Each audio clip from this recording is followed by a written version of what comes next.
Jumpa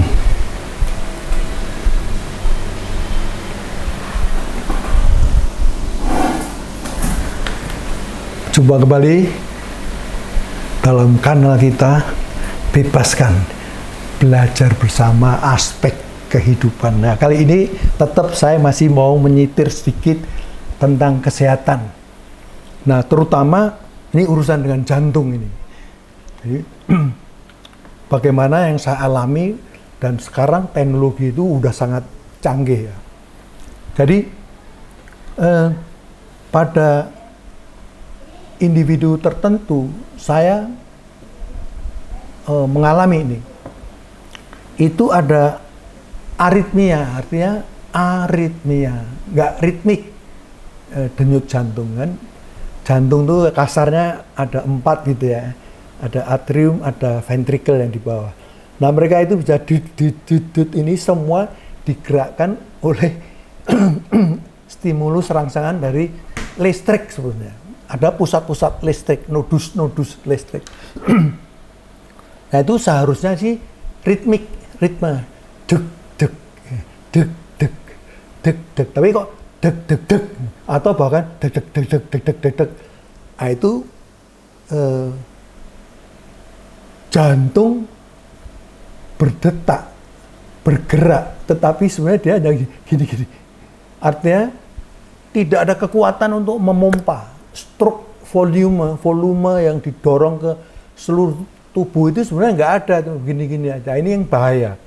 Kalau itu bisa berpengaruh terhadap otak kita, memang otak itu akhirnya bisa hipoksia, hipoksigen, kurang oksigen. Bahkan kalau parah menjadi anoksia, ini bahaya kali. Maka sel-sel otak itu yang membutuhkan oksigen banyak itu bisa mati ya. Menjadi karena tidak ada suplai oksigen, mati. Maka orang bisa stroke karena memang pas kena motorik apa. Jadi kita ingat bahwa terutama yang di otak ya, kalau gara-gara pompaan jantung volumenya itu, stroke volumenya itu tidak mencukupi, itu memang sangat berbahaya terutama untuk otak ya. Karena di sini ini kan komputer kita ya, pusat untuk menerima stimulus dari panca indera yang ada di luar, pusat untuk memproses, kemudian pusat juga untuk menyatakan, sekarang motorik kau kerjakan ini, tanganmu, kakimu, wajahmu, ngomonglah. Jadi sangat kompleks, sangat complicated fungsi otak ini. Padahal ya beratnya segini-segini aja, dibelah 2 gitu kan. Ada hemisfer kiri, hemisfer kanan. Kalau terganggu sebelah kanan, biasanya ekstremitas atau lengan, tungkai yang sebelah lawannya yang akan terganggu, akan terpengaruh gitu. Nah, sebaliknya kalau ya bagian kiri kena, nanti bagian tangan sama tungkai kanan yang akan terganggu. Nah, saya waktu itu memang mengalami AF namanya, atrial fibrilasi ya ini. Jadi bagian atas itu atrium yang seharusnya memompa dari jantung ke paru-paru. Kok yang ventricle itu memompa ke tubuh. Ada juga yang ke jantung ya, kan dibagi 2. Nah, itu kurang. Nah, ini bahaya. Jadi ada beberapa pasien kalau suplai darah ini ke oksigen, suplai oksigen ini ke otak kurang, gara-gara gerakannya cuman gini-gini, pura-pura aja cuman, gini. Tapi tidak shoot. Nah, ini frekuensinya sebenarnya 80 kali per menit, ini baru mantap. Tapi kok di dalam EKG itu ya cuman gini-gini aja, tapi sebenarnya tidak efisien, tidak memompa sebenarnya. Tapi listriknya keluar, bahayanya pasien itu bisa pingsan sebenarnya, karena oksigen kurang mensuplai di otak, pingsan. Nah, mungkin ini ya bisa meninggalkan gejala sisa, sequelae, gejala sisa. Kalau memang ada kematian beberapa sel pada bagian tertentu, pusat Broca misalnya, itu pusat saraf untuk bicara. Kalau itu kena ya orang ngomongnya pelo-pelo gitu, cedal-cedal, itu cadel. Nah, kalau itu kelamaan memang berbahaya. Karena kadang-kadang untuk mengembalikan regenerasi itu memang agak sulit ya. Di otak dulu malah ada pemahaman bahwa otak itu tidak bisa diregenerasi gitu. Tapi sekarang kayaknya ditemukan bagaimana tekniknya untuk bisa diregenerasi ulang gitu. Wah, ya walaupun mungkin tekniknya masih terbatas ya itu. Nah, apa yang bisa dilakukan? Jadi biasanya itu dilakukan teknik ablasi. Ablasi itu apa? Ablasi itu dibakar. Jadi dari selangkangan ini, dari paha ini dimasukkan anoda-anoda dan mungkin juga dari sini, dari samping ini. Klavikula ini ada pembuluh darah masuk, nanti ketemu di jantung. Nah, dicari kira-kira pusat titik nodus produsen impuls saraf ini. Karena kan sebetulnya ada beberapa nodus titik yang seharusnya tidak ada, sehingga dia menambah yang seharusnya satu ini hidup, segini bagian hidup, ini satu jalan, ini jalan. Tapi ini karena ada tambahan dia hidup lagi. Nah, ini yang kadang-kadang menjadi aritmia ini tadi. Nah, setelah ketemu itu biasanya dokter ablasi, dibakar. Saya dulu waktu ini memang rasanya hangat gitu aja.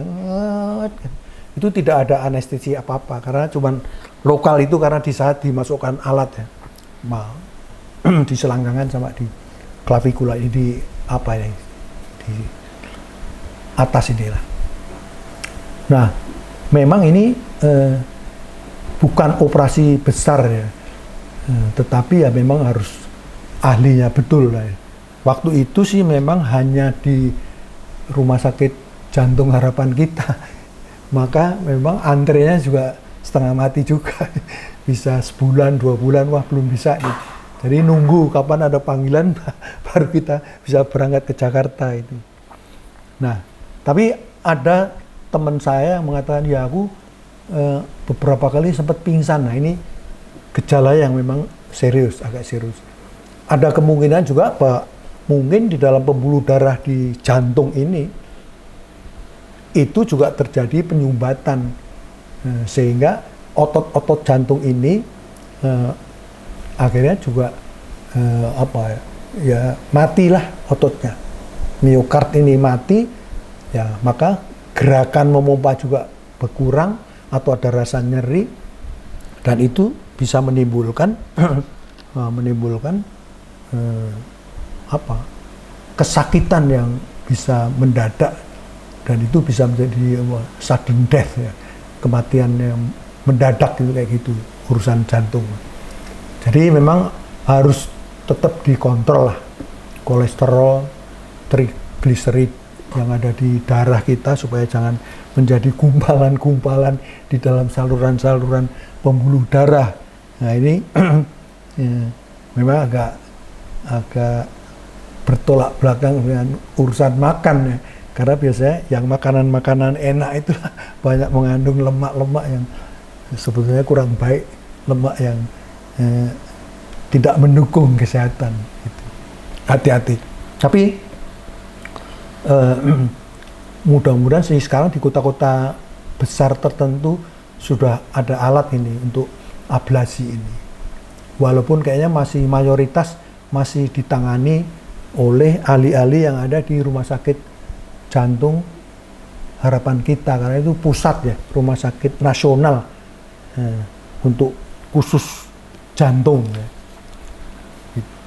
Nah inilah pengalaman yang mungkin perlu dicermati gitu, ada apa nih? Kalau misalnya pagi hari dicek tensi, kemudian nadinya tidak teratur, nah apakah itu terus-menerus atau hanya sesekali?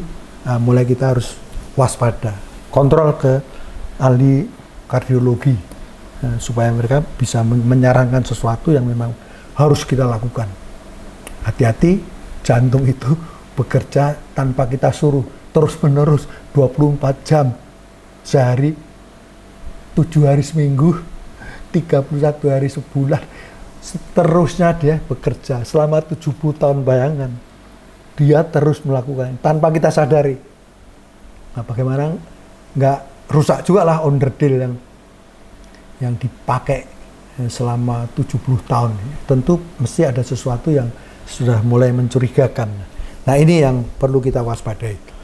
Nah, saya berharap bahwa pada usia-usia 60 ke atas ya memang harus lebih banyak waspada.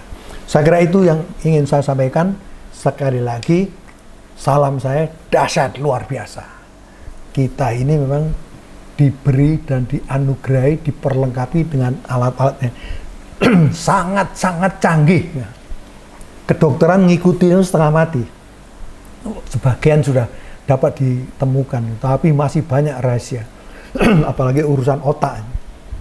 Jadi neuroscience, neuropsikologi itu, waduh, bagaimana hubungan antara otak dengan perilaku.